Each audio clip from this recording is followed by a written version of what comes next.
और इस वक्त मैं करीब 4 घंटे का सफ़र तय कर इस पहाड़ी पर पहुंचा हूं और करीब 2 घंटे पैदल सफ़र भी हमें तय करना पड़ा, तब कहीं जाकर हम इस वक्त इस ग्राउंड जीरो पर पहुंच पाए।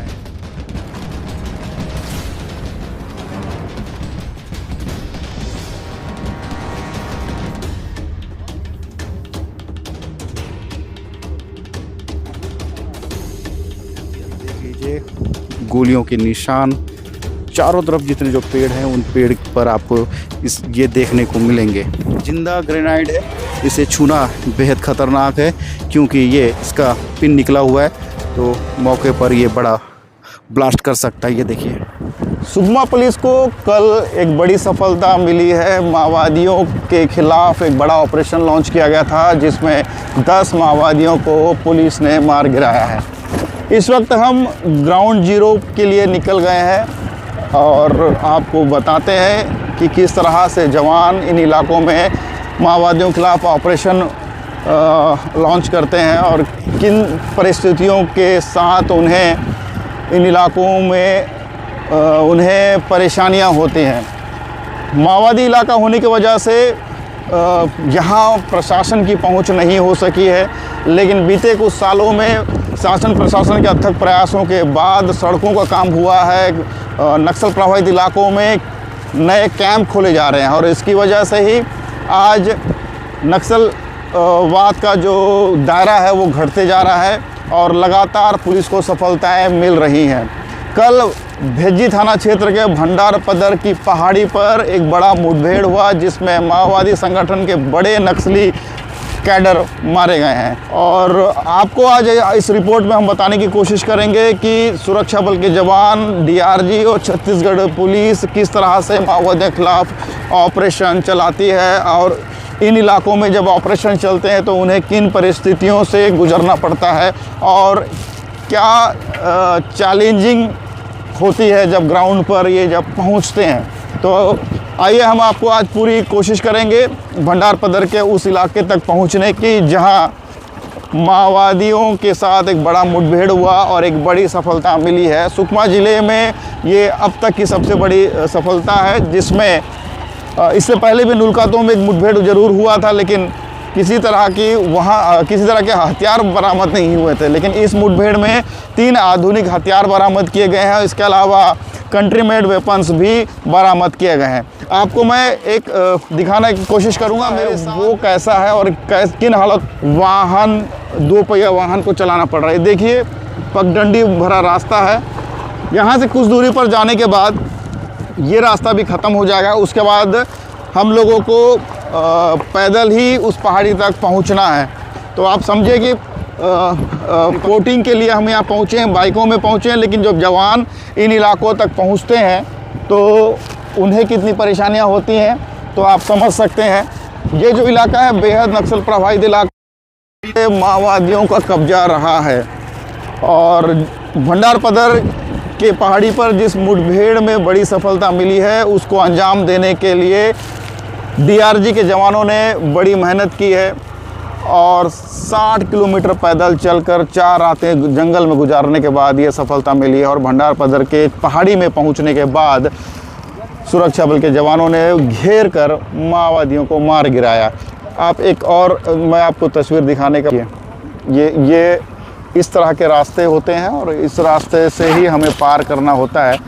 तो आप समझिए कि जो बस्तर के हालात हैं, आज भी दावे किए जाते हैं कि हम अंतिम व्यक्ति तक शासन की योजनाएं पहुंचाने का काम कर रहे हैं, लेकिन इन इलाकों में पैदल चलना भी मुश्किल है। तो आप समझिए कि कैसे इन हालातों में कवरेज किया जाता है। और सबसे बड़ी बात तो ये है कि सुरक्षा बल के जवान दिन रात इन जंगलों में रहकर माओवादियों के खिलाफ ऑपरेशन करते हैं। ये रास्ता फ़िलहाल हम अभी भंडारपदर घटनास्थल की ओर रवाना हो गए हैं। हम पूरी कोशिश करेंगे कि किसी उन इलाके तक, उन स्थान तक पहुँचे जहाँ कल एक बड़ा मुठभेड़ हुआ था।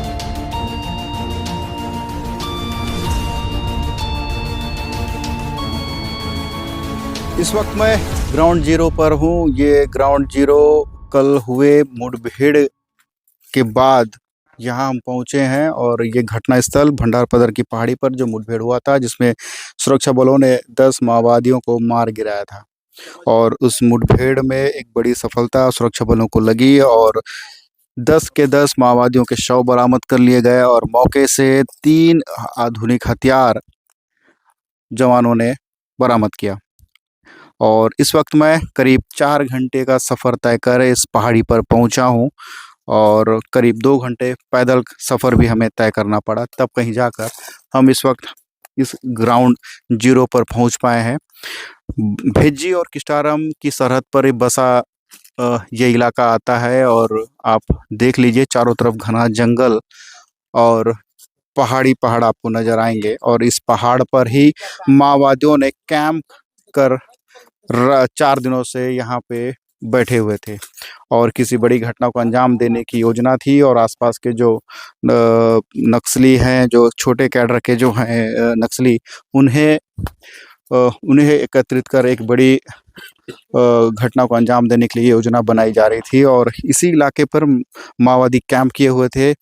इस तरफ किस्टारम का ये एरिया है जहाँ से डीआरजी की 3 पार्टियां यहाँ भेजी गई थी और इस तरफ भेज्जी का इलाका है जो मेरे राइट साइड में। और इस तरफ से जब पार्टियां यहाँ पहुंची, जब जवानों को पता चला कि इस इलाके में नक्सली कैंप किए हुए हैं, चारों तरफ से माओवादियों को घेरने के बाद एक ताबड़तोड़ फायरिंग की गई, जिसके बाद 10 माओवादी मारे गिराए गए हैं। ये देख लीजिए गोलियों के निशान चारों तरफ, जितने जो पेड़ हैं उन पेड़ पर आपको ये देखने को मिलेंगे और पूरी तरह जो 3 दिशाओं से जवानों ने माओवादियों को घेरा और माओवादी यही कैंप किए हुए थे, ये इस तरफ, और 3 तरफ से जब यू शेप में जब इन्होंने इसे घेरा और ताबड़तोड़ फायरिंग की, माओवादियों को भागने का मौका नहीं मिला। और ये जो घटना स्थल जो है ये बेहद ऊंचे इलाके में है, पहाड़ी इलाका है। आप देखिए जब फायरिंग हुई तो मौके पर खून के धब्बे आप देख लीजिए, खून के धब्बे मौके पर पड़े हुए हैं और इस तरफ देखिए यहाँ भी खून पड़ा हुआ है। तो अंदाज़ा लगाया जा रहा है कि जब माओवादियों को गोली लगी तो ये यहीं ढेर हो गए और करीब 4 घंटे जो फायरिंग हुई है, दोनों तरफ से जो गोलीबारी हुई है, तो माओवादियों ने जिस तरह से बड़े जो ग्रेनाइड फेंके, तो आप देखिए ये जिंदा ग्रेनाइड है, इसे छूना बेहद ख़तरनाक है क्योंकि ये इसका पिन निकला हुआ है, तो मौके पर ये बड़ा ब्लास्ट कर सकता है। ये देखिए गोलियों के सेल, पूरी तरह फायरिंग जब हुई, दोनों तरफ से फायरिंग जब हो रही थी, तो ये सेल जवानों ने भी ताबड़तोड़ फायरिंग कर माओवादियों को जवाब दिया और 10 नक्सलियों को मार गिराया है। ये पूरे इलाके में माओवादियों के खून के धब्बे आप देख सकते हैं, ये पत्थरों में खून पड़ा हुआ है। ये देखिए ये खून कि जिस तरह से उस तरफ से जब फायरिंग आई होगी मेरे दाहिनी तरफ से, तो नक्सली भागकर इस तरफ आकर यहाँ अपने आप को बचाने की कोशिश कर रहे थे। देखिए ये माओवादियों के चप्पल पड़े हुए हैं यहाँ, ये देखिए चप्पल हैं, उनके सामान भी पड़े हुए हैं। ये जो जगह है बहुत बड़ा खतरनाक है, बड़ा खाई पड़ा हुआ है, खाई है ये देखिए ये निशान। जब उस तरफ से जब फायरिंग हुई तो माओवादी यहाँ आकर अपने आप को सुरक्षित करने के लिए लगे हुए थे, यहाँ उन्होंने अपने आप को बचाने की कोशिश किया, लेकिन जब जवानों ने जो जवान इस तरफ थे, उन्होंने जो मोर्चा संभाले थे उन्होंने भी इस तरफ फायरिंग की, तो चारों तरफ से जब गोलीबारी हुई तो माओवादी भागने में असफल हुए और यही ढेर हो गए। 10 नक्सलियों को मार गिराया गया, जिसमें डीवीसी मेंबर मासा भी मौके पर था, उसकी पत्नी हुंगी जिस पर 5 लाख का इनाम, इसके अलावा कोंटा इलोस कमांडर कोसी भी यहाँ मौके पर मौजूद थी। ये पूरे इलाके में जवानों ने घेर रखा था, चारों तरफ से घेर कर गोलीबारी की गई। पूरे जगह पर आप देखेंगे गोलियों के निशान आपको ज़रूर नज़र आएंगे, ये निशान गोलियों के हैं।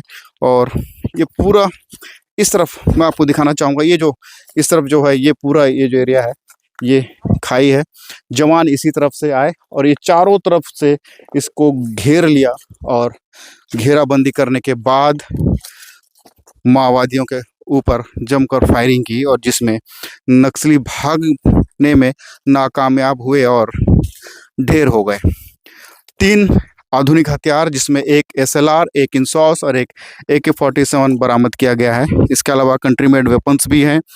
माओवादियों के सामान, दैनिक उपयोगी सामग्री भी बरामद की गई है। ये देखिए, यहाँ भी बुलेट के निशान हैं। देखिए किस तरह से गोलीबारी हुई है। ये गोलियों के निशान आप देख लीजिए, प्रमाण है कल की कामयाबी के। सुरक्षा बलों ने इस पूरे इलाके को घेर कर एक बड़ा ऑपरेशन किया जिसमें एक बड़ी सफलता मिली है। सुकमा जिले में अब तक मुठभेड़ों में सफलताएं नहीं मिल रही थी, लेकिन कांकेर, बीजापुर और दंतेवाड़ा में हाल फिलहाल में कई नक्सलियों को मार गिराया गया है, जिसमें सबसे बड़ी घटना नारायणपुर की है जिसमें 38 माओवादियों को मार गिराया गया था। केंद्र गृह मंत्री जिस तरह से दावा उन्होंने किया है कि 31 मार्च 2026 तक बस्तर से माओवाद को ख़त्म कर दिया जाएगा, इसी दावे के बाद, इसी बयान के बाद बस्तर पुलिस माओवादियों के खिलाफ बड़ी रणनीति तैयार कर उनके खिलाफ ऑपरेशन लॉन्च कर रही है, जिसमें एक बड़ी सफलता भी मिल रही है। और इसी कड़ी में सुकमा पुलिस को भी एक बड़ी सफलता मिली है, जिसमें 10 नक्सली मारे गए हैं और मारे गए 6 नक्सलियों की शिनाख्त हो गई है, जिन पर 21 लाख का इनाम था और जो 4 नक्सली बचे उनकी शिनाख्तगी की कार्रवाई की जा रही है। भंडारपदर की पहाड़ी से सलीम शेख, सुकमा।